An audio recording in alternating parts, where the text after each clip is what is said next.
બાળ મિત્રો, આજની વાર્તાનું નામ છે ચતુર માજી. એક ગામમાં એક ઘરડા માજી એકલા રહેતા હતા.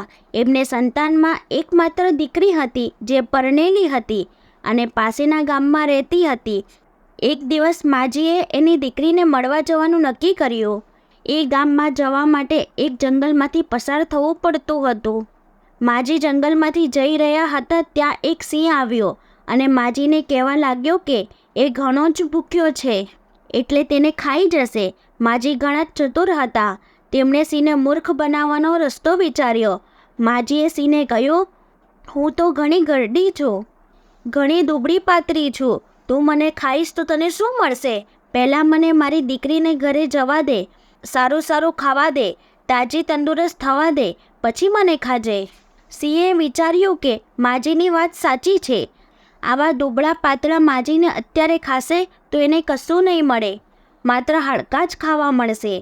એના બદલે માજી દીકરીને ઘરે જઈ આવે પછી ખાય તો એને થોડા લોહી માંસ પણ મળશે. આમ વિચારી સિંહે માજીને જવા દીધા.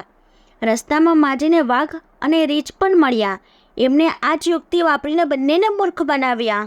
દીકરીના ઘરે થોડા દિવસ રહ્યા પછી માજીએ પોતાના ઘરે પાછા ફરવાનું વિચાર્યું. માજી જાણતા હતા કે એમને સિંહ, વાઘ અને રીંછ મળશે અને મારી નાખશે. એમણે એક યુક્તિ વાપરીને મોટી ગોળ કોઠી બનાવી.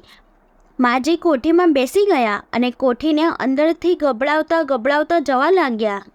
જંગલમાં સિંહ આ ગબડતી કોઠી જોઈ સિંહ કોઠીને પૂછ્યું, તે પહેલાં માજીને જોયા છે જે એની દીકરીને ગામ ગયા છે?